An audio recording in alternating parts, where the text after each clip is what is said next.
So and Ernest Yaw Kumi MP4 Akwatia constituency. And that's what we got here. I'm not doing it. Yeah, 2 babies are first time buying. And okay. Yeah. Should I studio Media. Yeah. So that I was say we do back kaka. I'll share the course on the scene kaka. It's me choki kaka. Okay. And so Akwatia boko. Nyame adom boko. Sese fiajo. Oh nyame adom. Ame yipoma kwemka ama ahojo aba. Na wabi say the ame fa kwenye so nchia je nua no mahwe ye fi Akwatia ene ne mpatem. Omo enkenka no mahwe mu Akwatia aboadua chimwenchi so abe chakrasi kusi ede babisi apena mind dwunase ne topema ye mpatem ni pa hwem nya ofa agrada issue ya enye ne start e ade I start ya che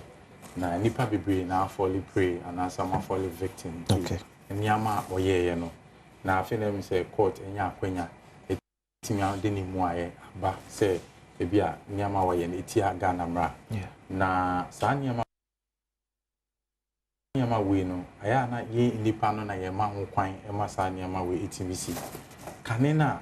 anka uti se obi kwa aye sa nyama bi se ya okwa ofere so obekwa akogina o se ode hu obekwa akohyem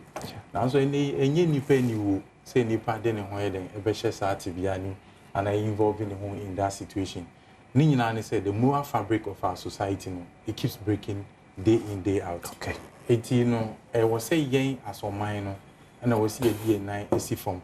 The etimi uphold the values are you in society. And then come here say who nim the say then now ni sika kwa ni pe be obi afanya hwe. So as I say na ayana whether yen amanyofu whether corporate whatever community I find here hono you take this animal for granted it will be about man you say muka izo and when the sika na betimi I say ti yemfa yembo asa nipa no obeye sa animal nyane has a trickling down effect don't say kaneno akanya hwe kwa teacher need society so bibie ni a o man ko abodwa na etimi free teacher ni no aba be cheche na ememu ama to nipa so ama obi aye da atum enso ene so biti obi ni uti society na sebi no ono okudu obi da ne dem na na brabo nye fe kra na yebusa nipa ne se sometimes go na it me craft free obi a onya amanyoni by virtue of na dwuma o yedi because your person oje MP ene obu e woni hu nti yes am for to me decide the paper ba na de wan twa dia na de wan twa dia so at basisi no sa moral fabric of society ni nyina breaki and then boys omo ankasa timi twe camera de to omo so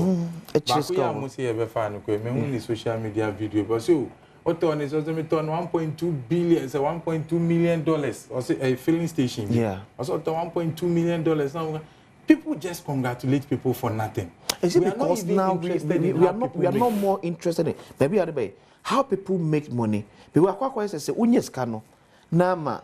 bentebidi o ma kwese se bidi a chairman wa me bia ni ya na be kan wan say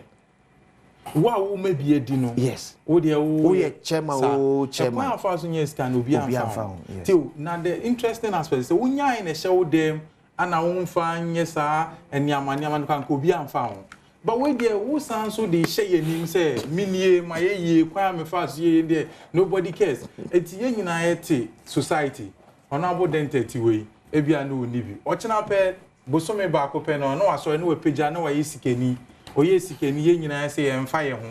say ebi o meme ye nkwara wo community nim no de nya sika wo say kwan be na ofa so nya sika nobody cares na re wo sem ni say onu ni sika na wanya ni o san so abebe nya all the social recognition in society na de onu twefa ne bon kaka na o de abedu obi emu no onu kwa akasa ye mpesi ebetie because ebi you say be man ubotom nti de onu no bi wo hye ni botom yi ma na asem na yetie eti no na encourage sa niam we nyina ma enei no enipa bebre na afehwe ene the last time somebody was telling me this story say oko secondary schools are ye won kwara wo ho no mu a ebi wan kasa wo mo kasa park si because they are involved in this fraud thing eti ama school ni kwa asabi ye mu bi ye ko ni bebre ni kwa asa so ni faso ye so ni hwe ya obonsam ebo pa eti akwara wie school oti fie oni hwe ye opani kwa ampo no we wie school we bi opa adwuma so ne sanka adwuma ye eti no what you me voice kakra ma me che say akwara wie school otifie oni hweye pani wie school onye adwuma bi anye otifie se bi edin se ne nsa bekona no nti every now and then bia no hwehwe avenue ono so betime enye bibi ameki bibi na obetu neni na TV so obetu neni na radio so amanfo di adanse hunu efa niama ensem fata ho adanse ene se okonipa asumesi honu ma otimi bo osika ho ye ni sei adanse ene se sa loto we die wutwa utimi nya ho ensihu sei